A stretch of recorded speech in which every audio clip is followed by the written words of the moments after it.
नमस्कार, आप news phonation देख रहे हैं। मैं हूं आपके साथ वंदना। बिहार में सीबीआई और ईडी की नो एंट्री को लेकर राजद की ओर से बड़ा रणनीति तैयार किया जा रहा है। इस वक्त मैं राबड़ी आवास के बाहर और यहां की कुछ तस्वीरें दिखाना चाहते हैं कि देखिए सुबह का समय है और राजद द्वारा जो है सीबीआई और ईडी की नो एंट्री को लेकर बिहार में कुछ बड़ा होने वाला है, क्योंकि लगातार राजद की ओर से यह कहा जा रहा है कि बिहार में सीबीआई और ईडी जैसे कई अन्य राज्यों में बैन है, उसी तरह से बिहार में भी इसका बैन हो, क्योंकि जब बिहार में महागठबंधन की सरकार बनी और जिस दिन सरकार का फ्लोर टेस्ट था उसी दिन राजद के कई नेताओं के ठिकानों पर सीबीआई और ईडी की छापेमारी हुई। उसके बाद से राजद जो है बौखलाया हुआ है। इसके बाद राजद की ओर से कई ऐसे डिसीजन लिए जाने हैं। हालांकि जदयू इस पक्ष में नहीं है, क्योंकि जब मुख्यमंत्री नीतीश कुमार से मीडियाकर्मी ने सवाल पूछा तो उन्होंने साफ तौर से कह दिया कि मुझे इन सब चीज़ों की जानकारी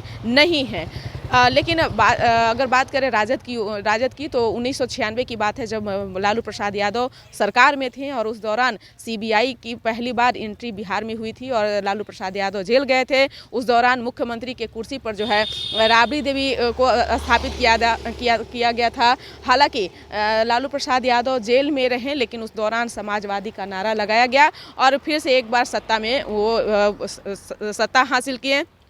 लेकिन एक बार फिर से जब सीबीआई और ईडी की छापेमारी राजद के कई ठिकानों पर चल रहा है, तो ऐसे में राजद की ओर से जो है बड़ा डिसीजन लिया जा रहा है। लेकिन देखने वाली बात होगी कि बिहार में कई ऐसे घटक दलों के साथ गठबंधन कर बिहार के मुख्यमंत्री नीतीश कुमार महागठबंधन की सरकार बनाए हैं और लगातार ऐसे ही जांच जो है सीबीआई की चल रही है राजद की कई ठिकानों पर।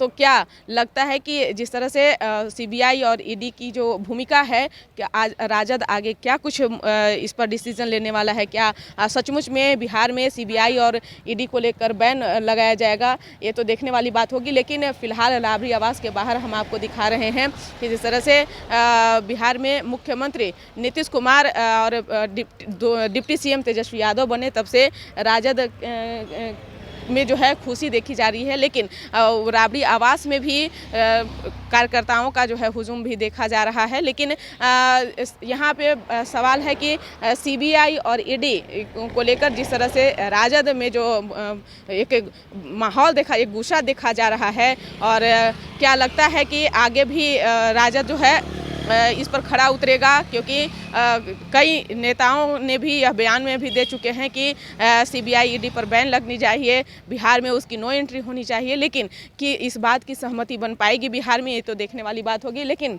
फिलहाल जो जिस तरह से लगातार बिहार में जो रेड छापेमारी हो रही है, जांच चल रही है, ऐसे में सवाल यह उठ रहा है कि बिहार के मुख्यमंत्री नीतीश कुमार क्या इन सब चीज़ों को मानेंगे, या फिर राजद की ओर से जो कहा जा रहा है कि बिहार में इसको बैन किया जाए, तो क्या बिहार में सीबीआई और ईडी को बैन कर दिया जाएगा? ये तो भविष्य के गर्त में है। लेकिन फिलहाल राजद जो है इन सब चीज़ों से बौखलाया हुआ है।